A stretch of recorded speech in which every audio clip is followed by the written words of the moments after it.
Hey, welcome to my video diary here in Macau. Don't forget to like and subscribe. Dinamihan ko na yan para sure na makita mo.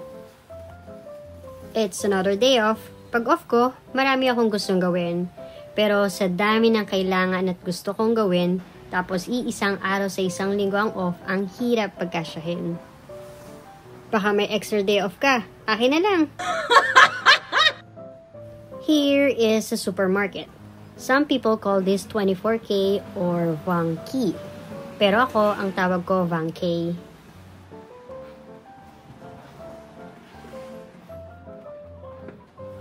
Di ako mahilig lumabas. Pero kung nasa bahay, for sure puro ligpit, gawaing bahay at Netflix ang gagawin ko.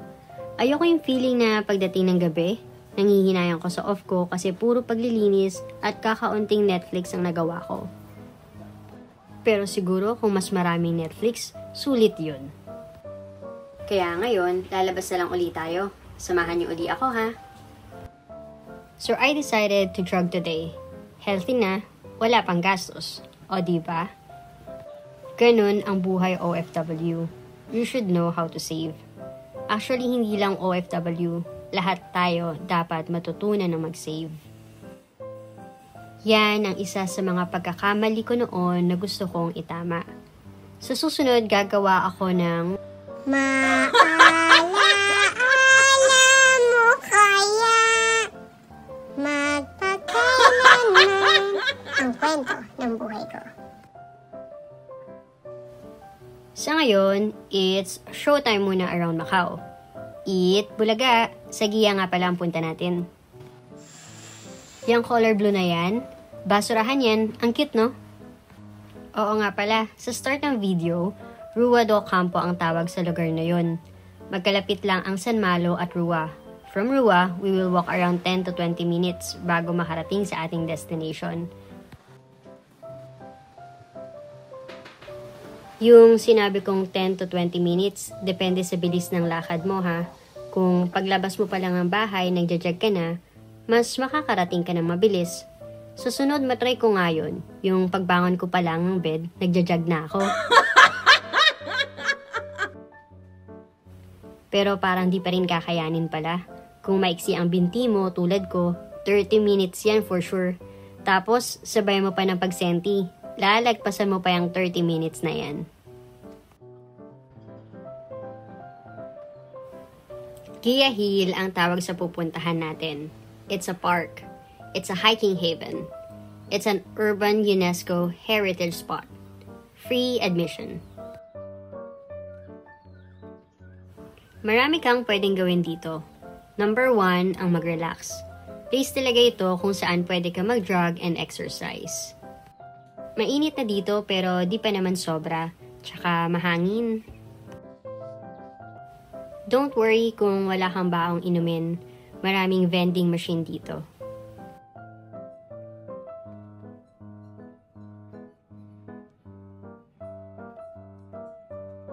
Maraming areas din to picnic, may badminton court at marami pang iba't ibang klase ng courts.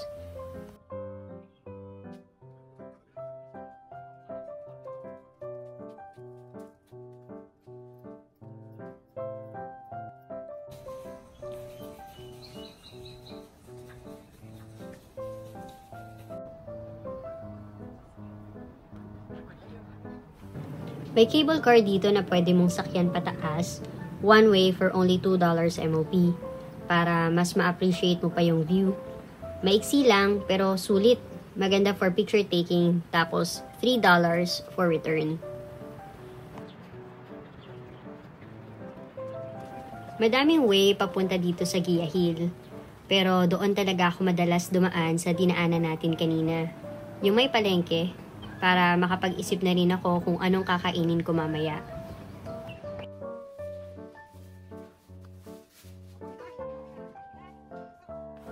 Ito yung sa cable car. Sayang lang hindi tayo makakasakay ngayon kasi under renovation.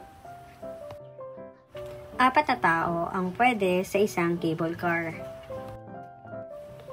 Pag sumakay ka sa cable car, makikita mo dyan ang Lisboa Hotel at ang mga nakapaligid dito. Ang Lisboa Hotel ay isa din sa tourist destinations dito sa Macau.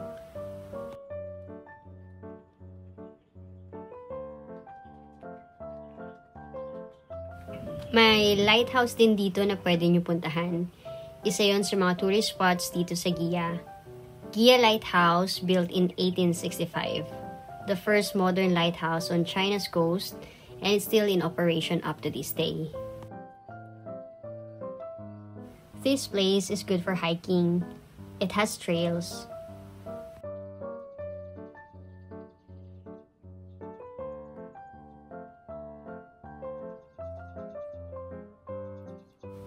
May mga benches din kung gusto mo mag-take a break kasi pagod ka na sa jowa mo.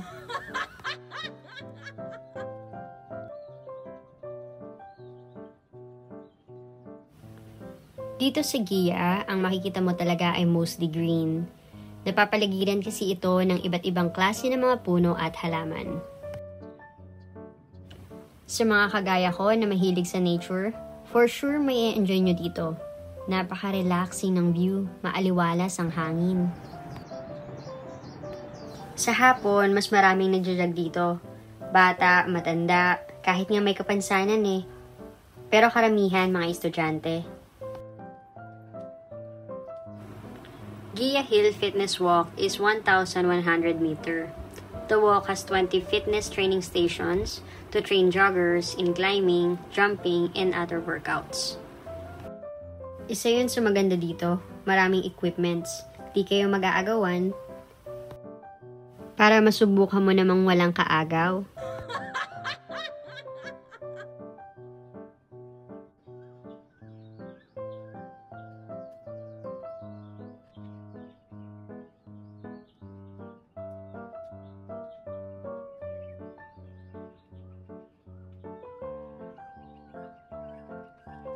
Kapag satisfied na ako sa itinakbo ko, dito ako lumiliko for stretching. Itong mga bato-bato na to, legal to. Hanggat maaari, bawal yung apakan ng nakashoes kayo. Parang foot massage kasi siya. Hindi lahat kayang lakarin to.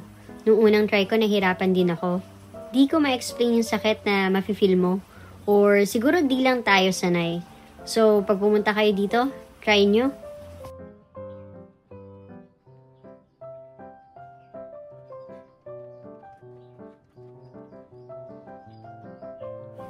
Uy, WC.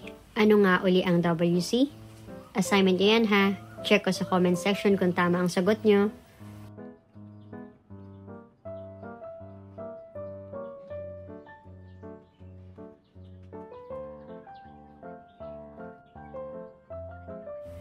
Nakaisang ikot pa lang ako niyan, pero need ko na ng water. Dahil nakaisang ikot na tayo, tumaas na ako. Sa pag-ikot nyo, marami kayong madadaanan ng mga hagdan or way pataas. Sa totoo lang, di ko kabisado to. Basta ang alam ko, sa taas, nandun yung lighthouse.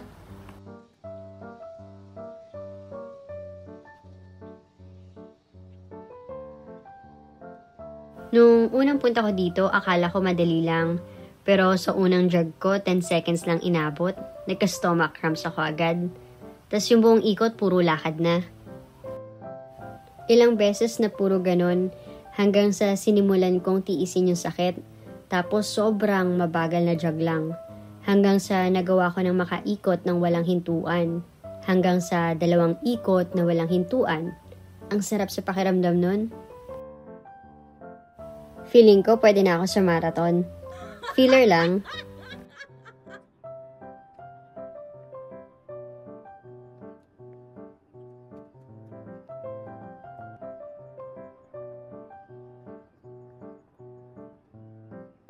Kung papipiliin ako, yung ganitong surroundings or yung ilaw ng hotel sa gabi, mas pipiliin ko to. Pero hindi sa gabi ha, madilim na dito at malamok. Nakaisang ikot na uli tayo, sa iba na tayo pupunta.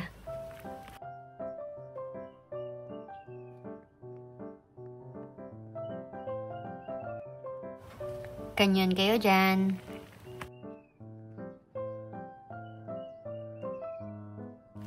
Sa totoo lang, hindi ko alam kung saan tayo pupunta. Pero basta sure ako hindi ako naliligaw.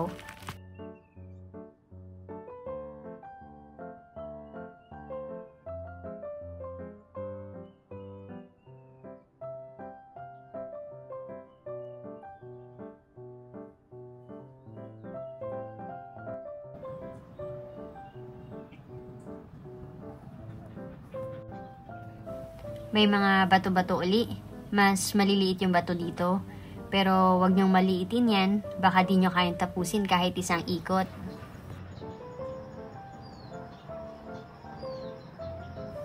Napansin nyo ba yung mga QR code sa puno?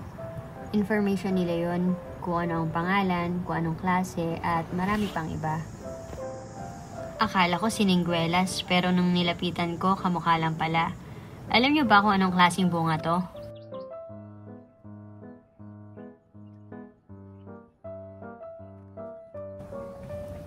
Hindi ko sure kung anong court to. Pa-comment po sa nakakaalam. Sa tingin ko, soccer court to kasi yung klase ng net na meron.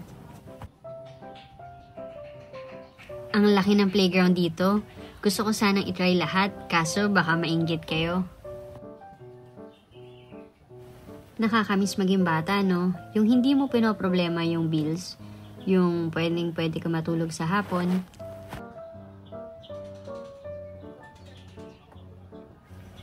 Maraming playground dito sa Macau na walang entrance fee. Ang cute ng wash basin, no? Sinadya talaga nila yung taas para sa mga bata. Hindi ko alam kung anong tawag sa field na to, pero madalas, soccer din ang nilalaro ng mga bata.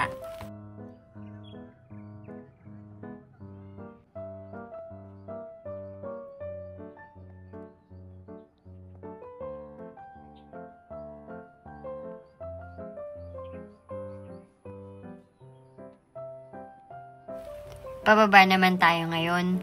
Tulad kanina, hindi ko sure ang daan. Madalas akong pumunta dito pero doon lang lagi sa gitnang part para mag-jog.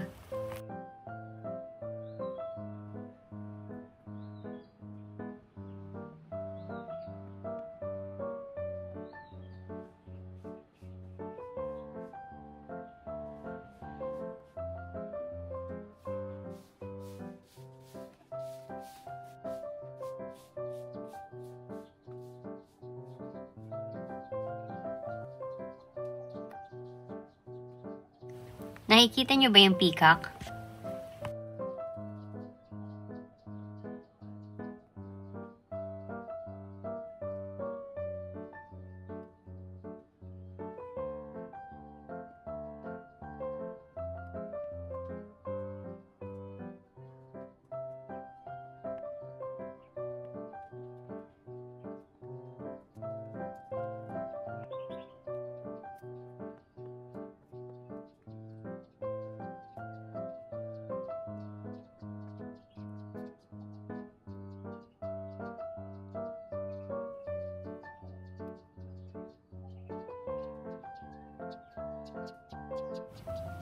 So this cage has different kinds of birds. Merong pigeon, dove, at peafowl. In this pool, you can see water lilies and lotus.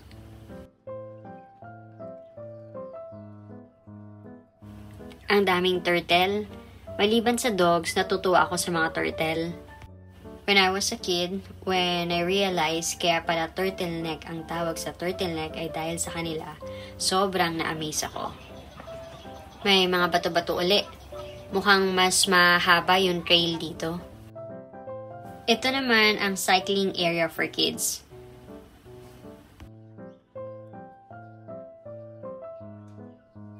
Meron ding pump track. Ang galing, no? Sa loob ng Gia Hill Park lahat ng to.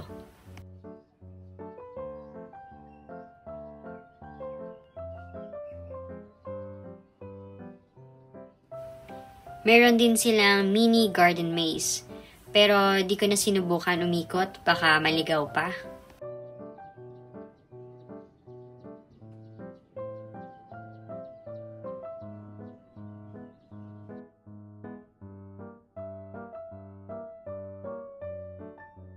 May isda rin pala yung pool. Pero hindi ko alam kung lahat yan ay koi fish. Ang laki, no? And that's it for today's off. Thank you sa pagsama. Good day!